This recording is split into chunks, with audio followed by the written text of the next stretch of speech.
Hello दोस्तों, स्वागत है आपका हमारे YouTube चैनल में। आज हम लेकर आए हैं आपके लिए एक न्यू क्वेश्चन। ई गवर्नेंस क्या है, इसके प्रकार एवं विशेषताओं का वर्णन करें। ई गवर्नेंस एक यातायात की शब्दावली है जो सूचना प्रौद्योगिकी, information and communication technology (ICT) का उपयोग करके सरकारी सेवाओं को प्रदान करने और प्रबंधित करने के लिए प्रयोग होती है। इसका मुख्य उद्देश्य यह है कि सरकारी सेवाएं नागरिकों तक अधिक त्वरित, प्रभावी और पारदर्शी ढंग से पहुंचाई जा सके। ई गवर्नेंस के माध्यम से सरकार अपनी कार्यक्षमता बढ़ाती है, नागरिकों की सुविधा में सुधार करती है और शासन के प्रक्रियाओं में अद्वितीयता लाती है। इस लेख में हम ई गवर्नेंस के प्रकार, विशेषताएं, उदाहरण, लाभ और चुनौतियों पर विस्तार से चर्चा करेंगे। ई गवर्नेंस के प्रकार। ई गवर्नेंस कई प्रकार के होते हैं जो निम्नलिखित हो सकते हैं। ई सरकार, ई गवर्नमेंट, इसमें सरकारी संगठनों के बीच सूचना प्रौद्योगिकी का उपयोग किया जाता है ताकि वे सरकारी सेवाएं अपने नागरिकों तक पहुंचा सके। इसमें सरकारी संगठनों की कार्यक्षमता में सुधार होती है और सरकारी सेवाएं नागरिकों के लिए अधिक सुलभ बनाती है।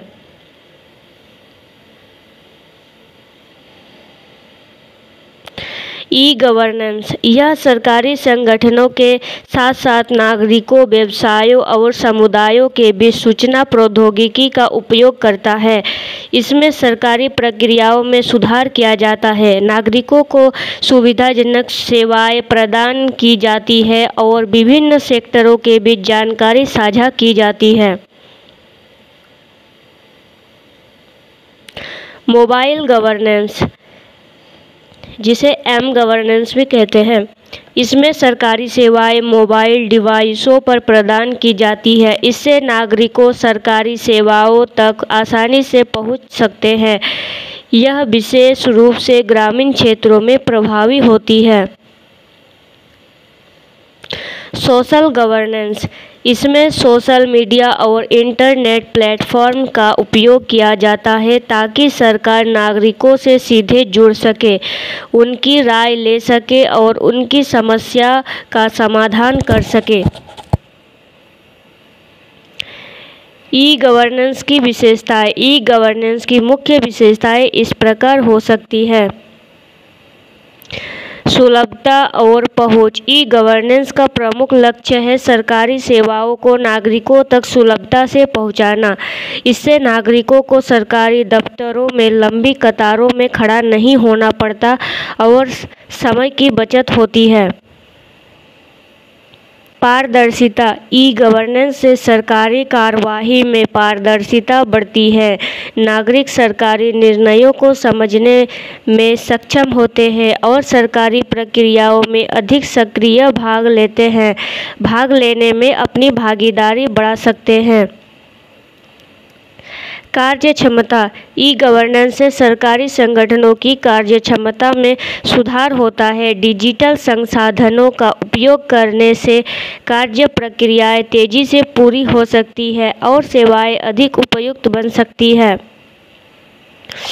अनुकूल और व्यावसायिकता।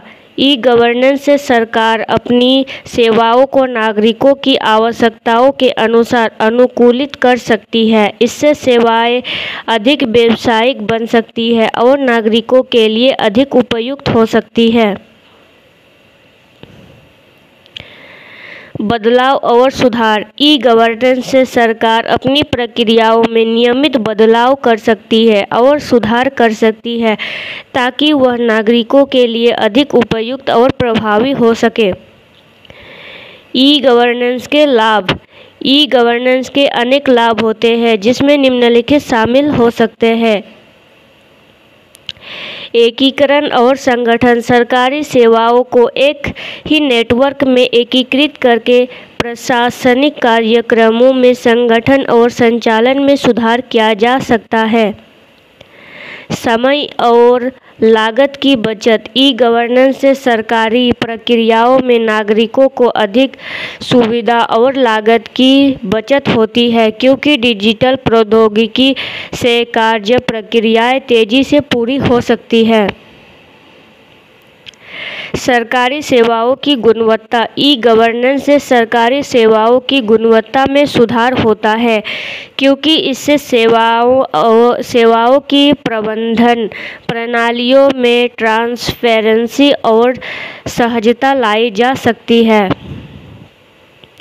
नागरिक संबोधन। ई गवर्नेंस के माध्यम से सरकार नागरिकों को सीधे अपने मुद्दों पर जानकारी प्राप्त करने और उनकी समस्याओं को तुरंत हल करने के लिए सक्षम होती है। अधिकारों की संरक्षा। ई गवर्नेंस से नागरिकों के अधिकारों की संरक्षा भी सुनिश्चित की जा सकती है, क्योंकि इससे सरकारी कार्यों की पारदर्शिता बढ़ती है और आधिकारिक निर्णय लेने के लिए नागरिकों को अधिक सक्षमता मिलती है। ई गवर्नेंस की चुनौतियाँ। ई गवर्नेंस के कुछ मुख्य चुनौती भी है, जिनमें निम्नलिखित शामिल हो सकते हैं। इंफ्रास्ट्रक्चर। ई गवर्नेंस को पूरी तरह से अमल में लाने के लिए अच्छी इंफ्रास्ट्रक्चर की आवश्यकता होती है। इससे उचित तकनीकी सुविधाएं, डेटा सुधार और गुणवत्तापूर्ण सेवाएं शामिल हो। साइबर सुरक्षा। सुरक्षा प्रौद्योगिकी का उपयोग करने से जुड़ी साइबर सुरक्षा की चुनौतियां हैं, जैसे कि डेटा बचाव, हैकिंग और अनधिकृत पहुंच की संभावनाएं।